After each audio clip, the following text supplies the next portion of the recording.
इमरान खान साहब जो है उनको बेल जो है होने जा रही है और कोर्ट में किसी ने ये कहा कि इंडिया इंडिया का लफ्ज वहां पर भी यूज किया गया और महविश बताइएगा कि कोर्ट में भी अब तो इंडिया इंडिया कर रहे हैं और पता अच्छा नहीं शायद अच्छा। इंडिया फोबिया हो गया सबको। अरे इमरान वाह, खान की बेल में भी इंडिया।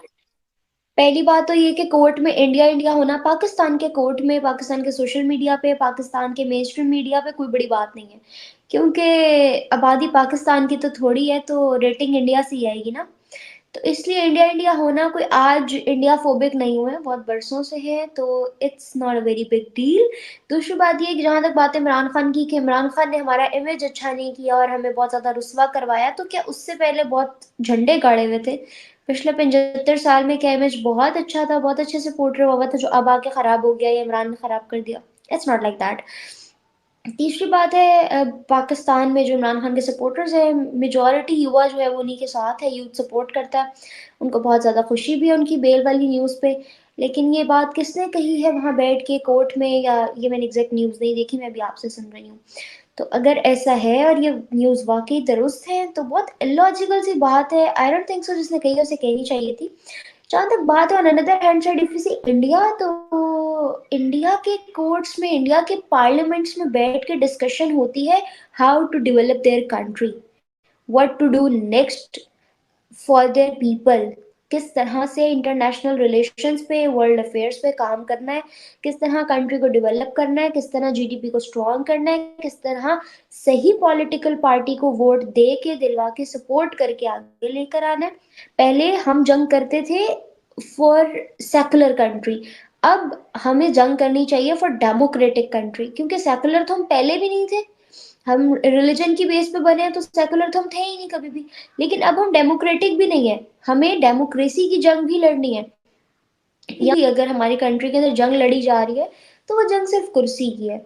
चाहे वो इमरान खान हो, चाहे वो नवाज शरीफ हो, चाहे वो शहबाज शरीफ हो, कोई भी पॉलिटिकल पार्टी क्यों नहीं हो, does no matters what our country is going through, no matter what our country stands for, no matter what our country is suffering through, but the thing which matter is कि उनकी कुर्सी कौन सी है, वो कितना आवाम से लेके खा रहे हैं, आने वाला फ्यूचर उनका और उनकी आने वाली नस्लों का कहाँ स्टैंड करता है। I was talking about remittance के 125 यूएस डॉलर्स का रेमिटेंस इंडिया के अंदर आया है इन 2023, 2023 के डाटा के मुताबिक, but comparatively Pakistan, it's huge amount. Pakistan के रेमिटेंस तो छोड़ो, पाकिस्तान से जितने लोग बाहर जाते हैं आबादी के पॉइंट ऑफ व्यू से, अगर हम उसको कंपैरिजन करें इंडिया के साथ, तो they are like hell lot of people more than India. लेकिन रेमिटेंस की अगर बात करें, तो पाकिस्तान के अंदर जो बच्चे यहाँ पे काम करते हैं, यहाँ पे जो पॉलिटिशियंस चल रहे हैं, यहाँ पे जो लोग जिनको अर्निंग आ भी पाकिस्तान से रही है, वो भी यहाँ इन्वेस्ट नहीं करते, वो भी वो पैसा उठा उठा के बाहर लेके जाते हैं। तो हम बाहर से रेमिटेंस कैसे एक्सपेक्ट कर सकते हैं कि वो कंट्री के अंदर आएगा? अब एक बंदा शिफ्ट नहीं होता, पूरी फैमिली शिफ्ट होती है। तो ये सबसे बड़ा फ्लॉ है। फिर हम रोते हैं कि हमारा मुल्क तरक्की नहीं कर रहा, हम लोग ग्रो नहीं कर रहे, हमारे साथ चीज़ें सही नहीं हो रही हैं। तो एक उनके रेमिटेंस वाली बात ने मुझे बड़ा शॉक किया, और एक और उनकी चीज थी, बीजेपी ने 141 मेंबर्स को पार्लियामेंट से निकाला है ऑपोजिशन के, जिस पे लोगों का कहना ये था कि इंडिया के अंदर डेमोक्रेसी का गला घोटा जा रहा है, opposition can not stand so far, इस तरह की स्टेटमेंट्स आ रही थी from opposition parties. But still BJP stand, मतलब stood on their feet and they said कि नहीं, जो हमारी कंट्री के लिए बेहतर है, वो 141 लोग वो हैं, इकट्ठा नहीं निकाला, वो लोग हैं जिन पे किसी ना किसी तरह का केस पकड़ा गया, तो they just removed, kicked that guy out. यहाँ पे आप देखो कि पार्लियामेंट में जितने, वो कहते हैं ना, सारा का सारा सिस्टम खराब है, आवे का आवा ही बिगड़ा हुआ है। तो वहां पे जितना आवा बिगड़ा हुआ था, उसको निकालने के लिए गट्स थे। बेशक उन गट्स के बाद मोदी जी को ये सुनने को मिला कि मोदी जी जो है डेमोक्रेसी का गला घोट रहे हैं, ऑपोजिशन को जो है वीक करने के लिए सारी चीजें कर रहे हैं, what ever the statements was doesn't matter. लेकिन यहाँ पे ऐसी कोई स्टेटमेंट आने से पहले ऐसा कोई स्टेप ही नहीं लिया जाता।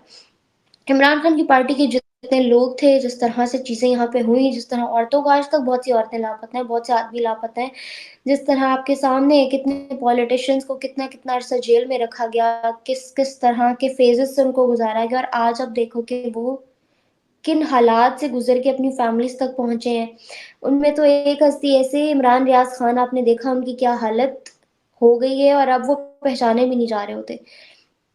तो इस तरह के पॉलिटिकल स्टेटमेंट्स या सिचुएशंस जिस कंट्री की हों, जहाँ इतनी अनस्टेबिलिटी हो, वहाँ क्या एक्सपेक्ट करोगे? फिर बात करते हैं ये लोग खड़े होके पार्लियामेंट्स और कोर्ट्स के अंदर इंडिया की, तो very useless and irrelevant statement. I don't know why that guy has just given it, but he shouldn't. Junaid, आप क्या कहेंगे इस स्टेटमेंट को देखकर? इंडिया फोबिया क्यों जो है वो पाकिस्तान में पाया जा रहा है? पहले तो मैं इस सवाल का जवाब शुरू करूं कि इमरान खान के बेल से मैं शुरुआत करना चाहूंगा। अमेरिका में जो आपके आर्मी चीफ गए उसके उसमें कुछ नेगोशिएशंस हुए जिसके नतायज में ये बेल वाला फैसला हुआ, क्योंकि हमें पता है आपके यहाँ फैसले व्हाट्सएप ग्रुप के थ्रू ही आते हैं।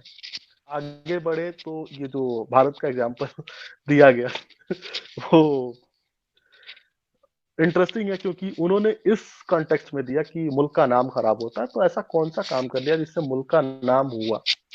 और पिछले 30 साल में ऐसा कोई काम तो किया नहीं जिससे कि एक आम आपके यहाँ का नागरिक कभी प्राउड फील करे, except for cricket and sports.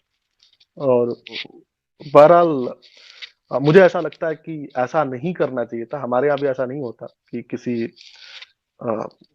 Elected prime minister को या चीफ मिनिस्टर को जेल भेज दिया जाता हो अनटिल अनलेस बहुत संगीन उनके ऊपर जुर्म ना